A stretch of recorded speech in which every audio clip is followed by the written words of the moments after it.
Hey guys, this is Stacy Black. I'm assistant professor here at Bossier Parish Community College, and I'm here to help you guys out today. I know that a lot of you get anxious and all stressed out when you hear you have to take a math class, and especially about when they talk about fractions. So I'm here to ease your stress a little bit and to help you out with some little helpful tricks about dealing with fractions. Today we're just going to discuss multiplying and dividing fractions. So let me put an example up here. We want to multiply 1/2 times 1/3. Now, I know a lot of you think, oh, I got to go get my calculator. I can't work this out on paper. You know what, guys? You definitely can. There's a really easy way to multiply fractions. All you got to do is sing a little song. Now, it's a cute little song. It's easy to remember, so follow along with me. It goes, multiplying fractions is no problem. Top times top, bottom times bottom. Come on, do it with me. Multiplying fractions is no problem. Top times top and bottom times bottom. Now remember, the top of the fraction is called the numerator and the bottom of the fraction is called the denominator. They do not have to be the same to multiply. The song says exactly what to do. You multiply numerator times numerator. So 1 times 1 is 1. And you multiply denominator times denominator. So 2 times 3 is 6. So now you've found out 1/2 times 1/3 is 1/6. And see, you didn't need a calculator. Let's try another one. This time let's do 2/5 times 1/6. Again, all you got to do is follow the little tune. Multiplying fractions is no problem. Top times top, bottom times bottom. So 2 times 1 is 2. 5 times 6 is 30. Now this answer, 2/30ths, is not the correct answer because you probably have already learned that all fractions must be in lowest terms or simplified. What does that mean? Well, let's think. This fraction bar means division. So we need to finish this example by now doing division. We got to decide what 2 and 30 can both divide by. Because 2 and 30 are both even numbers, we can divide them both by 2. So how many 2's go into 2? 1. How many 2's can you divide into 30? Which means how many groups of 2 can you get into 30? That would be 15.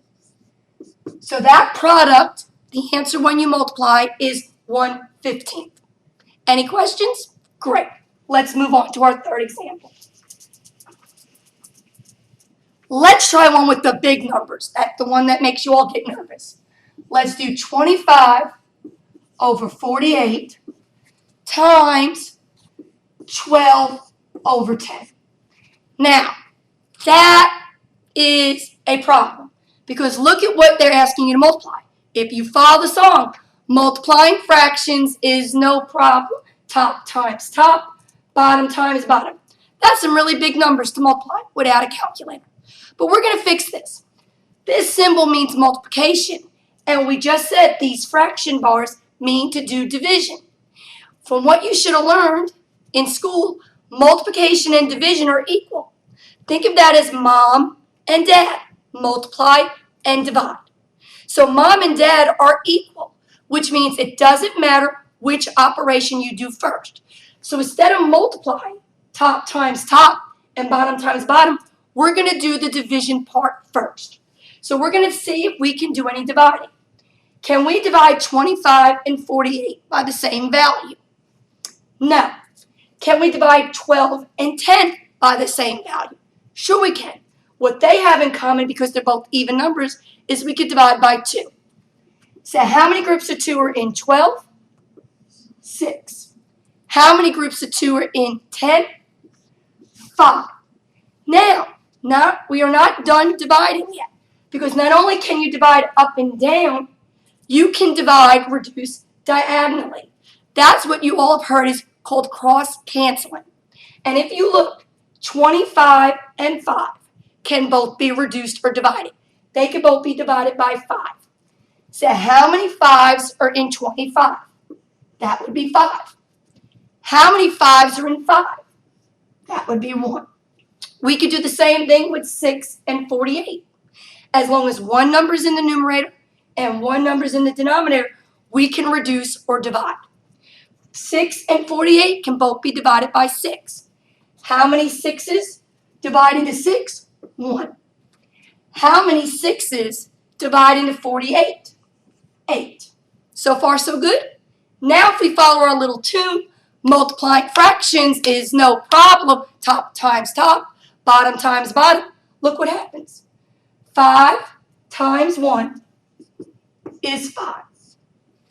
8 times 1 is 8. And there's your product, 5/8. It's already in lowest terms, so we don't have any more division to do. So far, so good? Great. Well, if you can do multiplying fractions, let's try some dividing fractions. Okay? I have 1/2 divided by 2. Now, I am clearly asking you to divide. Okay, dividing means to break into equal groups. To divide fractions, again, we have a catchy little song. The song goes like this. Dividing fractions easy as pie, flip the second and multiply. Sing with me. Dividing fractions easy as pie, flip the second and multiply. The first thing I want you to notice that when we divide, we have to work with fractions. So how do we make a whole number into a fraction?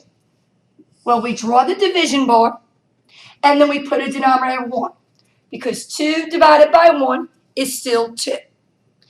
The second thing we're going to do is we're going to totally change this.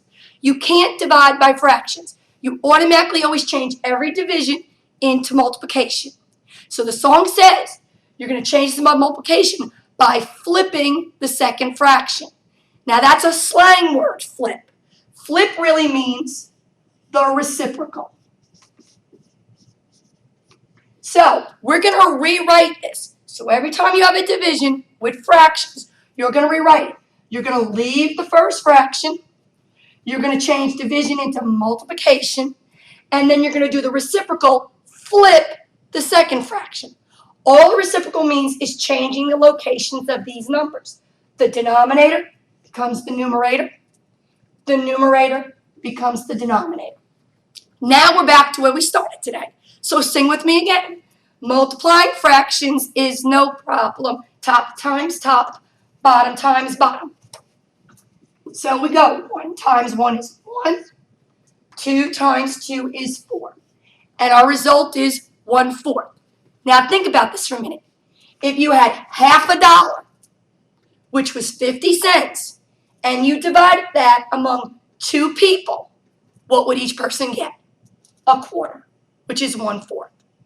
So this is a simple little tune, very simple to use. I got one last example for you guys. Let's try again some big numbers. We're not using calculators because this is easy. I have 72 over 54, and I want to divide that by 6/9. So again, let's sing. Dividing fractions easy as pie, flip the second and multiply.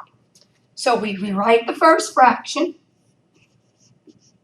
We change our division into multiplication, and then we flip this fraction, which is called the what? Reciprocal. Very good.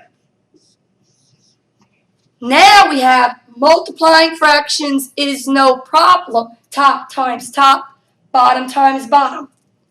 But do you guys really want to multiply 72 times 9 and 54 times 6? No. Let's make this easier. This symbol is multiplication. These symbols are division. So let's divide first. Let's think about this. What can we divide? Well, I know from my multiplication tables that 72 and 6 can be divided both by 6. How many 6's go into 72? 12. How many 6's go into 6? 1. I also know from my multiplication tables that 9 can divide into 54. 9 goes into 54 6 times. 9 goes into 9 once. But I'm not done, because I still can do some more dividing. 12 divides by 6.